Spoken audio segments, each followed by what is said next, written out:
70 सालों तक बाबरी मस्जिद और राम मंदिर का मामला अदालतों की खाक छानता रहा।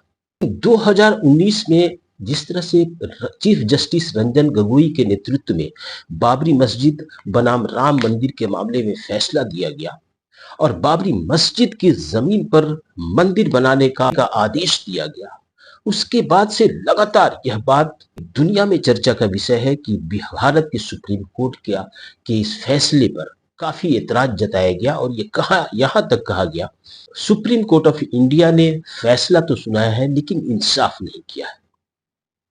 इस पर हजारों हजार आर्टिकल्स लिखे गए, कई तथ्य पेश किए गए, जिसमें यहां तक बताया गया कि सुप्रीम कोर्ट के चीफ जस्टिस रंजन गोगोई के नेतृत्व वाले संविधान पीठ ने ये माना था कि 1949 में मस्जिद के अंदर मूर्ति रखी गई थी, वो गलत था।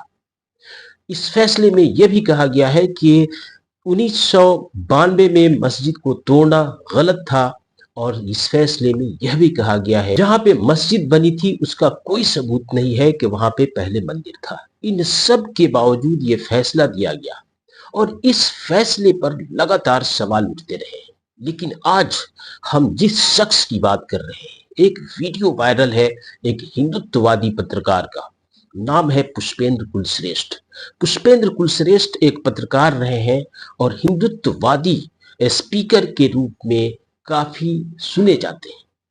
इस हिंदुत्ववादी स्पीकर का एक वीडियो वायरल हो रहा है फेसबुक पर, जिसमें ये कहा जा रहा है कि नरेंद्र मोदी ने धमकाया था चीफ जस्टिस ऑफ इंडिया को। एक पर्चा निकाला, ये देखा है आपने? बस नमस्कार, पूरा हो गया। और जज साहब बाहर आए, जज साहब बोले राम मंदिर पे फैसला 40 दिन में दूंगा। कुछ लोगों को समझ नहीं आया कि ये कौन सा इंजेक्शन लगा है।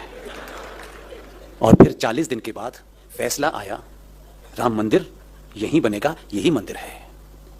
मालूम है क्या था? सत्ताएं सिर्फ ऑफिस में बैठ करके नहीं चलती हैं। हमारे पूर्वजों ने सत्ताएं सिर्फ बैठ के नहीं चलाई हैं। जमीन की हकीकत, जो कागज दिखाया था ना,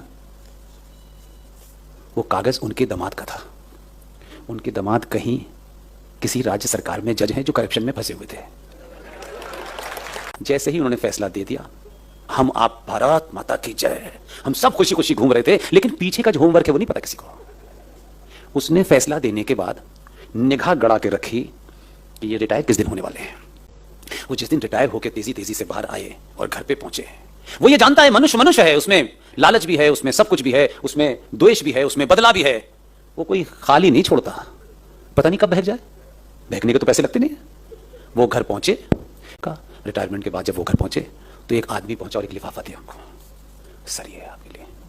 जब लिफाफा खोल के देखा तो लिफाफे पे लिखा हुआ था, भारत सरकार ने देश के राष्ट्रपति से ये आपका नाम प्रपोज किया है कि इस देश में जो 12 गणमान्य नागरिकों को राष्ट्रपति राज्यसभा में भेजते हैं उसमें आपका नाम भी नामित किया। बड़ी दिलचस्पी से वो एक कहानी सुना रहे हैं कि प्रधानमंत्री नरेंद्र मोदी ने इच्छा जताई थी कि वह सुप्रीम कोर्ट का भ्रमण करना चाहते हैं और सुप्रीम कोर्ट के भ्रमण के दौरान एक कार्यक्रम का आयोजन किया गया था जिसमें प्रधानमंत्री नरेंद्र मोदी ने रंजन गोगोई को एक कागज का टुकड़ा दिखाया था और उस कागज के टुकड़ा को दिखाने के बाद जब वो कार्यक्रम समाप्त होता है तो रंजन गोगोई बाहर आते हैं और वो ऐलान करते हैं कि हम अगले 40 दिनों के अंदर राम मंदिर के मामले पर फैसला सुना देंगे। और ठीक वैसा ही हुआ और उन्होंने फैसला सुनाया। और जब इस बात का जिक्र पुष्पेंद्र कुलश्रेष्ठ कर रहे हैं तो वे बड़ी गर्व के से भरे पड़े हैं।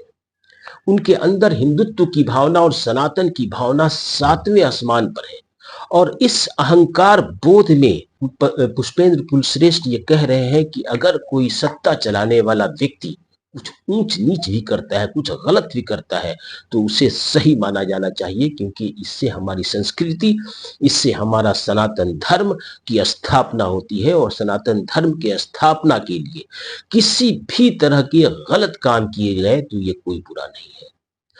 और जब ये पूरी कहानी पुष्पेंद्र कुलश्रेष्ठ सुना रहे हैं तो तालियों की गड़गड़ाहट के बीच वो पूछते हैं, लेकिन ये कौन है वो लोग जिसने इस व्यक्ति को, यानी कि प्रधानमंत्री नरेंद्र मोदी को 2024 में 240 सीटों पे रोक दिया था।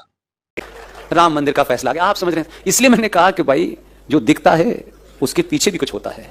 मैं इसलिए साथ खड़ा हूं, मुझ पे आरोप लगाओ, मुझे कोई फर्क नहीं पड़ता। मैं इसको बोलूं, मैं ऐसे योद्धाओं को बार बार चुनूंगा, 1000 बार चुनूंगा और चुनता रहूंगा। मुझे उसने क्या किया है, न मुझे आलू में इंटरेस्ट है, न प्याज में इंटरेस्ट है। ये जीवन है, जीवन में कभी प्याज कम होगी, सस्ती होगी, लेकिन हमारी सभ्यता जिसके नाम लेने से आपको दुनिया में यह गर्व हो कि हमसा ना कोई था न हो सकता है, अगर उसकी स्थापना में अगर राजा ने कुछ ऊपर नीचे भी किया है तो भी सही है। और साथ ही साथ ये व्यक्ति उसमें जोड़ता है कि अगर वक्फ बोर्ड का फैसला भी हमारे अनुकूल नहीं आता है तो जिस दिन हमारी सरकार 272 के आंकड़ों को पहुंचेगी, ठीक उस दिन वक्फ बोर्ड 24 घंटे में खत्म हो चुका होगा। पुष्पेंद्र कुलश्रेष्ठ ये कहानी कैसे सुना रहे हैं मुझे नहीं पता, उनके पास इसका प्रमाण क्या है ये भी नहीं पता, लेकिन उनकी विचारधारा स्पष्ट रूप से साफ साफ सामने है, जिसमें वो ये कह रहे हैं कि हर बुरे कर्मों के द्वारा, हर कुकर्म करके, गलत करके, ऊंच नीच करके सनातन की स्थापना की जानी चाहिए और हिंदुत्व को का झंडा ऊपर होना चाहिए। और बाबरी मस्जिद के मामले में जो फैसला आया है उसी प्रक्रिया का एक स्वरूप था और उसी आधार पर यह फैसला लिया गया था। पुष्पेंद्र कुलश्रेष्ठ की बात से यह स्पष्ट होता है कि वो ये इस बात को स्वीकार कर रहे हैं कि वो फैसला गलत था।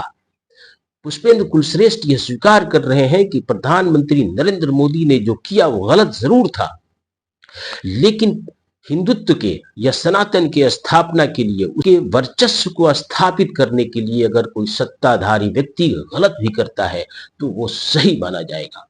आज इसी विषय पर जब ये पूरा वीडियो वायरल होने लगा तो एक वरिष्ठ पत्रकार हेमंत कुमार है, हेमंत कुमार से हमने सोचा कि उनकी प्रतिक्रिया ली जाए और हमने हेमंत कुमार से बात की और हेमंत कुमार ने जो कहा वो भी बहुत ही महत्वपूर्ण है, उसको सुनने की जरूरत है। ये पूरा मामला जो है पुष्पेंद्र कुलश्रेष्ठ का जो वीडियो है, उस वीडियो की सच्चाई क्या है ये तो मैं नहीं जानता हूँ, लेकिन वह वीडियो जो फेसबुक पर दिखाई दे रहा है और उसमें जो बात वो कह रहे हैं वो बहुत ही डरावनी बात है कि कैसे सुप्रीम कोर्ट के चीफ जस्टिस को उन्होंने नाम नहीं लिया है, लेकिन इशारों में स्पष्ट कर दिया है, क्योंकि जो फैसला लिखने वाले, राज्यसभा जाने वाले वो कौन है, वो रंजन गोगोई हैं। तो रंजन गोगोई के बारे में जिस तरह की बातें पुष्पेंद्र कुलश्रेष्ठ कर रहे हैं तो वो तो साफ साफ दिखाता है और दावा करते हैं कि जो यह फैसला लिखा गया है वो कैसे लिखवाया गया। मोदी जी का कमाल है कि मोदी जी ने इस तरह का फैसला उनसे लिखवा लिया, वो गए और एक तरह से मोदी जी को वो एक डॉन की तरह पेश कर रहे हैं। लग रहा है कि वो प्रधानमंत्री नहीं बल्कि डॉन है। डॉन अपने किले से निकलता है और बाहर जा कर के किसी को इशारों में धमकी दे देता है और उसके बाद उसका काम हो जाता है। तो ये जो पूरा वीडियो है, उस वीडियो से ये साफ साफ पता चलता है कि राम मंदिर के फैसले को लेकर के अंदर में जो पीछे पर्दे के पीछे क्या सब चल रहा था। पुष्पेंद्र कुलश्रेष्ठ को ही ये जानकारी जब वो शेयर कर रहे हैं तो निश्चित रूप से, क्योंकि वो संघ के बड़े समर्थक हैं, एक तरह से कह लीजिए कि वो आइडियोलॉग हैं, वो इस वीडियो में यह भी कहते हुए सुने जा रहे हैं कि मुझे आलू और प्याज से कोई लेना देना नहीं है। यानी कि आलू प्याज से लेना देना नहीं है, महंगाई से लेना देना नहीं है, क्योंकि ऐसी सरकार के पक्ष में हमको एक बार नहीं 100 बार 1000 बार खड़ा होना चाहिए जो हमारी संस्कृति की रक्षा करता है। और चलते चलते हम आपको याद दिलाएं कि इसके पहले जो चीफ जस्टिस थे डी.वाई. चंद्रचूड़, उनका एक इंटरव्यू सामने आया था। उस इंटरव्यू में डी.वाई. चंद्रचूड़ ने कहा था कि हमने ईश्वर से प्रेरणा लेकर के ये आदेश लिखा है। जब डी.वाई. चंद्रचूड़ ने इस तरह का बयान दिया था तो उसके बाद बड़े पैमाने पे उनकी आलोचना हुई थी और ये कहा गया था कि आप अदालत के जज भगवान से प्रेरणा लेकर के फैसला लेते हैं। तो ये हकीकत बार बार सामने आती रहेगी और जब तक न्याय के इतिहास की चर्चा होगी इस देश में और इस दुनिया में, तो सुप्रीम कोर्ट के उस जजमेंट का भी जिक्र आएगा जिसमें 2019 में ये सुप्रीम कोर्ट ने फैसला दिया था। तो इस तरह का जो ऐतिहासिक फैसला था, ये जो प्रमाण के आधार पर ये फैसले में ये माना गया है कि बाबरी मस्जिद जहां थी वो किसी मंदिर को तोड़ करके नहीं बनी थी। बाबरी मस्जिद जहां थी वहां पे गलत तरीके से 1949 में मूर्ति रखी गई थी और बाबरी मस्जिद को विध्वंस किया जाना भी एक गुनाह था, एक अपराध था, एक क्राइम था। और इन तमाम बातों की स्वीकृति के बावजूद सुप्रीम कोर्ट ये फैसला देता है मस्जिद की जगह पर मंदिर बनाया जाए।